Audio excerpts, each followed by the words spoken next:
This Friday at 7 p.m. Eastern, I'm going to be live with Very Gary on his channel for his live auction. I've got some comic book mini and maxi series, plus some full runs. I'm going to have some buy it now statues, and maybe even some hardcovers. So come check us out. What's going on, Geminites? Gem Mint here with today's new comic book day reviews for Wednesday, February 24th.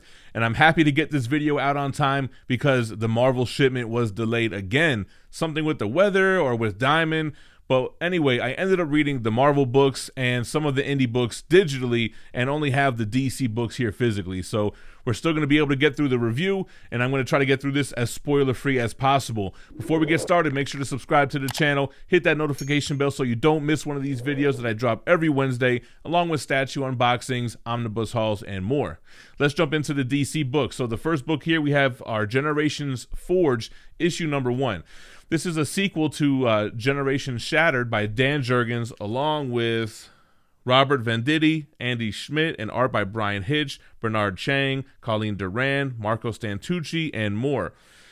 It really feels more like a sequel to 0 Hour by Dan Jurgens. It's very much a time rip type of Elseworld story, and it's about this guy Dominus who basically WandaVisions everybody so that he can have this perfect little pocket dimension with his wife and kids in this black and white scenario.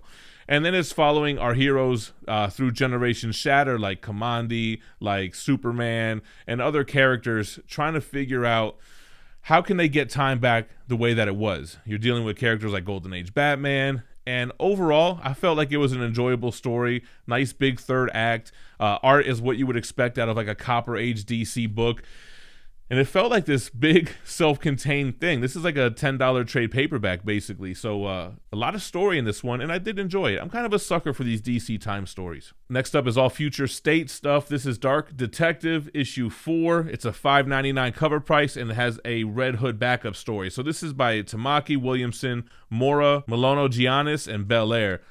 Really, really like this issue. Both stories. This is the wrap-up of our Bruce Wayne story. He's finally out of the bunker. The magistrate knows where he is, and he's going to destroy the house, even though it's got that old man living in there and potentially his daughter there. So kind of Bruce Wayne getting his Batman on, being strategic, getting out of harm's way, and trying to bring the fight to the magistrate. The Red Hood story was incredible. I think it was one of my favorite stories. I'm not going to give it pick of the week, but it was one of the strongest ones. I love the artwork, great paneling, great pacing, and the Red Hood, you know, he was the mask hunter, so he was kind of like a sellout. He was kind of like a Tekashi 6ix9ine, and he's over here turning in other masks, so he's kind of like an authorized mask until the bounty gets put out on him, and that's what happens in this issue. I really did dig it. Then we got Batman Superman issue 2. These are all final issues for Future State. This is by Yang, Oliver, Segovia, McDaniel, and Prianto. So the artwork is really, really good in this run. I think one of the best art styles in Future State altogether. Very smooth, almost has a painted look, but it's not painted. It's just very smooth and realistic, very lifelike. I guess hyper-realistic is what you would call it. The story, it's just okay, a throwaway story. When you have Professor Pig in a story, you typically lose me. Like anytime that guy's in a story, I don't know what's going on. This one was a little bit more straightforward though, with people using these chips to change their face to like this animal type character, but it really makes them animalistic. Cool stuff between Batman and Superman though. Batman really strutting his stuff and showing that he could handle Gotham. Superman could take a hike. So it was a cool little 2-issue series. Superman House of L. This is issue 1. I think it's a one-shot. So this is by Johnson, Goldowski, and Eltab. So this one started out a little bit slow, but then it blew up to epic proportions. Like, think Robert Kirkman's Invincible epic proportions. Really love this futuristic world of all these Supermen and this threat that's incoming, which includes an army of Doomsdays. I really did like it. It was just like a big blockbuster action-packed, dope artwork and coloring, explosive issue. The last one we have is Suicide Squad, which is a 2-issue book. You have a Black Adam backup. It's by Thompson, Adams, Fernandez, Passarin, Albert, Paz, Sinclair, and Cox. And I got to be honest with you, both stories in this book, I didn't know what the hell was going on. There's just so many characters being introduced in both stories that it's like it doesn't have enough time to breathe. I don't have enough time to grasp who's who and who's on what team and who's doing what. Just so many forgettable things here. It just was really hard for me to follow. 2 issues to cram all those characters into a story just didn't work for me. Now let's move on to Marvel Comics. We have Amazing Spider-Man issue 60, and I think this is a good jumping off point for me.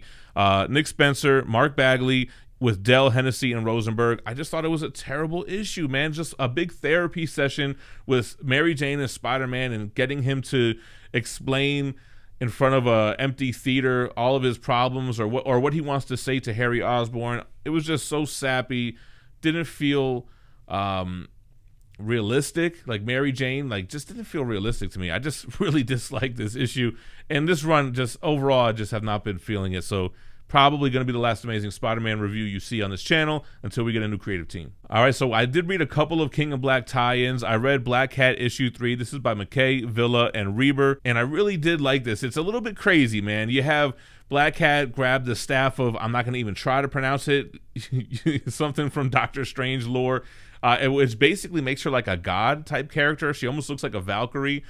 And she's, I don't know, interacting with this magic user. It was a little confusing, but I think the end was a really redeeming storyline for Black Cat, and really shows her true good-hearted nature. And although she's a thief and she has everything she wants, she's still a good person at the end of the day. So it was a little out there and zany, but I think the end really kind of told a good Black Cat story, and then King of Black's happening in the background everywhere else. And speaking of Valkyries, we have the Return of the Valkyries King of Black tie-in. This is issue 3 by Jason Aaron, Grombeck, Vacuva, and Bon Villain.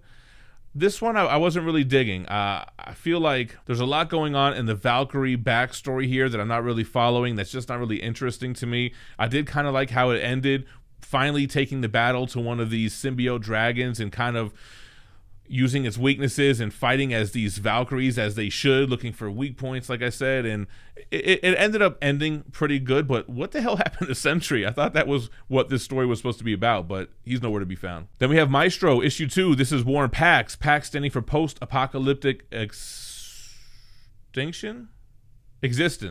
by Peter David, Javier Pena, Herman Peralta, and Jesus Albertov.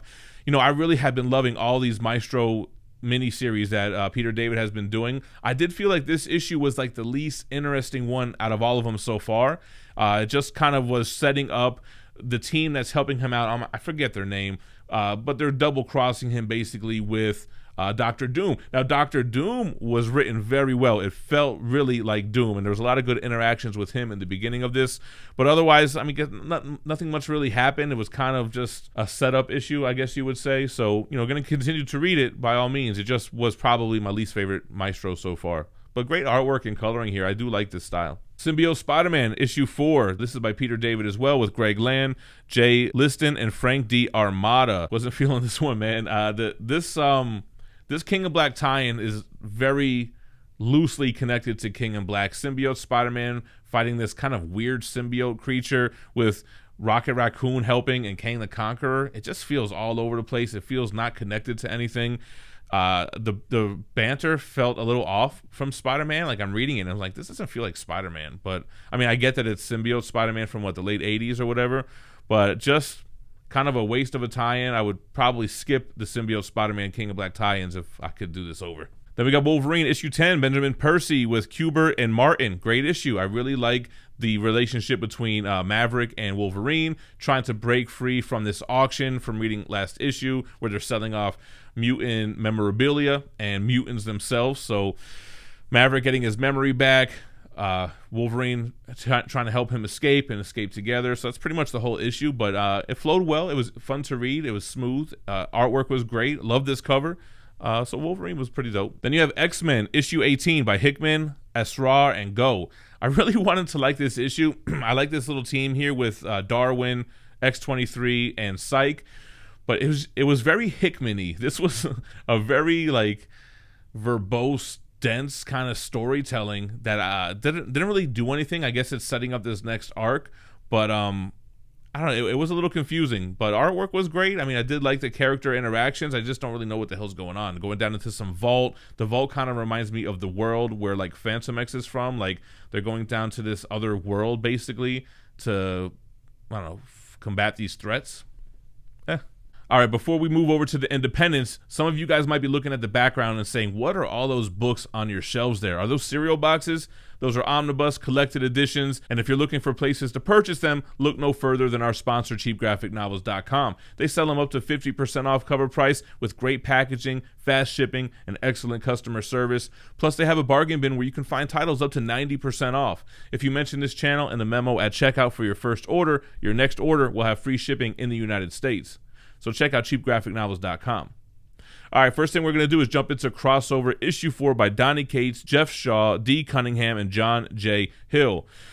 Got that little giant-size X-Men cover homage to it, and this one was okay. I mean, this one is basically introducing the fact that perhaps people can go back into the comic book world from the dome area where the comic book world sprouted out from. Our main character, Ellie, I guess she's going to be looking for her parents in the dome there. So a kind of an issue that's just leading up to the next thing. Nothing really groundbreaking or explosive or noteworthy really happened in this issue. But I do like Jeff Shaw's artwork. I like the comic book style that he uses for the comic book characters with the dots and everything, and really lets you separate who's from the real world and who's from the comic book world. It's an interesting series, though. I'm definitely going to keep reading it. Department of Truth, issue 6, James Tynion with Charter, Hollingsworth, and Bidkar. So I think this issue is going to disappoint a lot of people. I think this is going to be like a little bit of a letdown. It starts off pretty smooth. You have Lee Harvey Oswald being recruited into the Department of Truth, kind of playing with the rules of this world. Like, listen, everybody thinks you assassinated the president. Everybody now thinks you're dead. So that's what it is. Now, what I want you to do is learn Latin, read all these books about all of our knowledge on the real world, which goes all the way back to 1000 AD. Now, once we get to 1000 AD, that's where the art style changes, and it looks like you're reading like an old storybook, and he's basically reading about this woman who knows about the real world, and we really jump 300 years forward and all this kind of stuff. So it kind of lost me there, and I think some other people are going to feel the same way, but it's been a really interesting read so far. Definitely going to keep it up. All right, next up we have Scumbag issue 5 by Rick Remender along with Craig and Denicio. First of all, great covers in this series so far. They look amazing. The interior artwork is great as well. And this was a kind of a redeeming issue for our character Scumbag. You knew eventually he was going to have to do the right thing and be a human being and do what's right, which is what enables him to use his powers that he's infected with. So I kind of like how they did that. So I kind of like how that ended. I'm not sure if this is the last issue or not. It seems like it could have been, but I'm not really sure. But it was an enjoyable issue, and it was humanizing the Scumbag a little bit. All right, then we got Spawn 315 with Todd McFarlane and Carlo Barberi. Great issue, man. Basically just a huge slug match, right? You have Spawn versus the Omega Spawn, which is the Monolith's big bad boss, and you're getting help from Medieval Spawn. You might even see Monolith coming out here and throw a few punches. So basically just a big hoorah brawl with great artwork.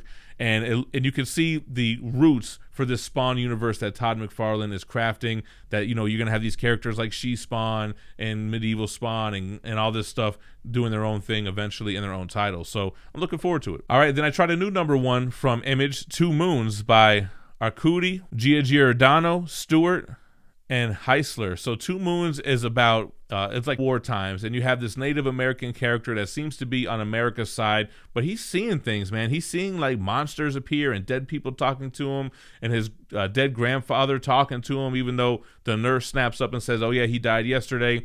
So interesting stuff on what's going on here. I'm definitely going to continue reading this one. It looks super interesting, kind of a wartime supernatural vibe going on, and I'm really digging it. And then we're going to go into the pick of the week. This one is by Boom Studios. It's the final issue of Something is Killing the Children, issue 15. And I like how they wrapped this up. It kind of felt like everything wrapped up pretty quickly here, but I don't think that this is the last we're going to see of Erica Slaughter or this Something is Killing the Children universe. I'm not going to spoil it, but we get closure on what happened in this town and how it was resolved with minimal murders as possible. And Erica Slaughter, as you can see from the cover, kind of leaving to do her own thing. So really liked this series overall. It's going to be a great trade read. If you guys missed it, you're going to want to pick it up because I think the single issues are super expensive now. But those are the comics for today and this week. Let me know what your pick of the week was in the comments down below. Like I said, make sure to subscribe to the channel, hit that notification bell so you don't miss one of these videos. And if you want to support the channel in other ways, check out our partners at Street Level Hero who have exclusive variants. They do drops every Tuesday and Thursday, and they have a brand new Children of the Atom 1 variant, which looks amazing. You guys can pick that up or any other variants on their page and use the code GemMint to save 10%. That code is good for life. You can use it every time you shop there. Or their sister company, that's SpidermanBooth.com, have an amazing giveaway prize for their current round of mystery boxes. It's a Teenage Mutant Ninja Turtles Adventures Issue 1, graded at a 9.6 by CGC. This book is on fire. Basically, it's a $30 mystery box where you can save $10 by using the code GemMint as a one-time use per customer. You'll get 5 comics of retail value, and one of those boxes is going to include that giveaway prize. This is going to last from today until Saturday, so jump in and get you a mystery box. I appreciate you guys watching, but don't go anywhere. Check out my other new comic book day reviews and the playlist to the right, and stay minty fresh. Peace.